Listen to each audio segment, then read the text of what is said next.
Everybody, this is Calvin Waite. I trade crypto for a living. I'm not a registered or licensed financial advisor, planner, or broker, so nothing on this channel should be taken as a recommendation to buy or sell. I also trade all of these things, so I probably have a vested interest in there. But there's plenty of entertainment value and lots of education, so this will be awesome. For those of you who didn't know, my subscription channel is live. So look at the link in the description over at cryptoinfluencers.com and you can see how I make all of my trades and what I do and what I think about everything. This channel is for more hypothetical and looking at trends, and the other one is for actual trading, so you might be interested in that. All right, everybody. Happy Monday. We're starting ourselves a brand new week. Hope everyone had a good weekend. So just a quick reminder that I am giving away $1,000 this by December 22nd. Just go to cryptoinfluencers.com and just sign up for the free channel right here. Your odds of winning $100 is 1 in 10.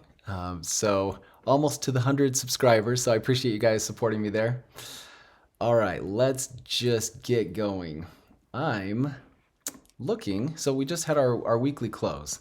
So I kind of wanted to look at that. I just updated my weekly AI to see, what our outlook looks like. We still have a gigantic variance. It's really hard to find 9 weekly candles that match very closely. Our closest experience was October of 2019. You can see that we've sort of been climbing a little bit over these last few. We had a major down wick here, and then this one we kind of showed a little bit of climbing. I mean, it kind of rounded off before we dropped, so it's not perfect where we had kind of climbed towards our climax and dropped really hard. So I kind of wanted to zoom in on that a little bit and just take a look. This is what 2019 looked like. This is back when we had the official bear market in the books back in 2018, and we had done our original climb and got a little too high, and then we had our first drop.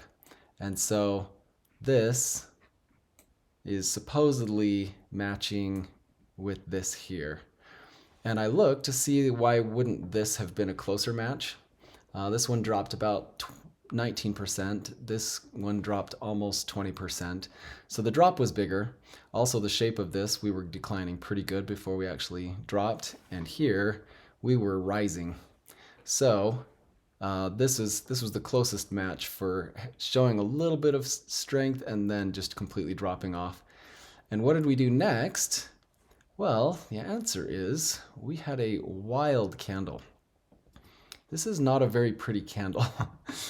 We had a low that was way below all of the other lows, and we had a high that was above everything. So this was just a really emotional time. I don't know if we'll quite get there.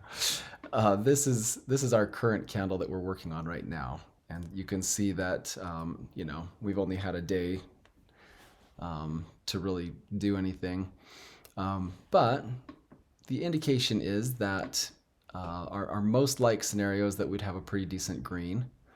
Our next most like scenario was this one. You can see that it doesn't match super great. So you can see that our variance, I've got to, is a little bit different.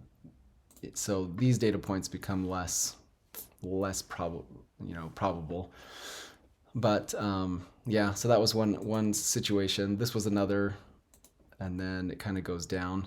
So in history, we've usually gone down a little bit softer. This was just kind of one of the first times we've ever just shown some serious momentum and then just dropped off the face of the earth. So pretty unusual. I mean, this gave us some, but it was choppy. Didn't quite match perfectly.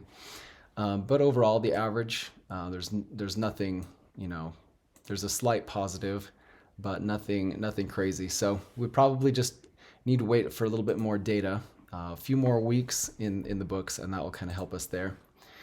All right, so then let's go look at the daily. And we'll take a look here at the current situation. Well, we have been building out a bull flag. The only problem with this bull flag is that we attempted a breakout today and did not succeed. So that is not good. If we attempt a breakout and it doesn't hold, there's a problem. We still have 3.5 hours on the day, but what happened was the market was doing just fine all night long.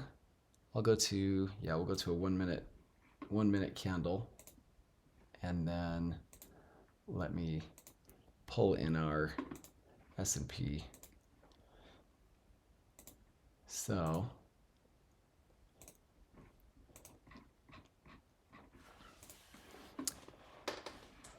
yeah, well, so I guess we'll just look at the top two. So this is S&P versus Bitcoin. And as you can see, yeah, so Bitcoin was climbing all night long. It was really on a run. This was yesterday's close, had some real good shows of strength, moved up into these really nice higher ranges. And the US stock market opens at 1430. And so if you head over to 1430, by 1430, we had pretty much sold off like crazy. And then shortly after the US market opened, the US stock market dropped really quickly here, and then Bitcoin just fell off off a cliff. So as much as I'd like to think that Bitcoin is remotely independent, it's just not yet. So that does cause a little bit of complication. I've been talking, you can't really, as much as I love to trade Bitcoin in a vacuum, it does make me wonder how the market's going to perform if the S&P goes into a pretty serious drop. And I think there's a serious drop in the book in our future. I've been watching this line here, and when we hit on Thursday of last week, we barely touched it. I kind of felt like that was it. This was kind of the beginning of the end. I don't think S&P is going to perform very well for the next foreseeable future. We had a nice 2 months of upside during this bear market, but I think things are going to get ugly. Just my opinion. So if Bitcoin's going to follow along with that, it might be a little prudent to be hunkering down. And so we're going to have some pretty good conversations on the Pro channel soon about how we want to navigate this. So yeah, if we had a breakout, this move should have been independent of any other market. The structure here is perfect.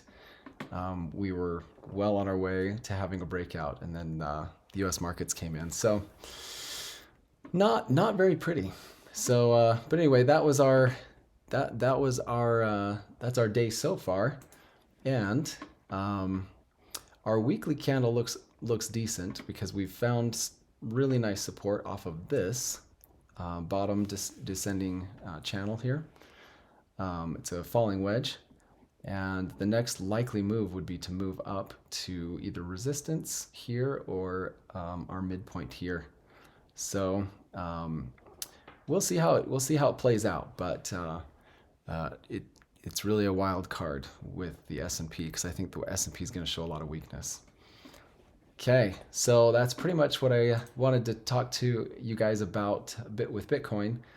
Ethereum's looking a little better. We did get a close above, well, we're approaching our 200-week moving average, and we're pretty far away from a monthly close, but we're temporarily above the monthly 50.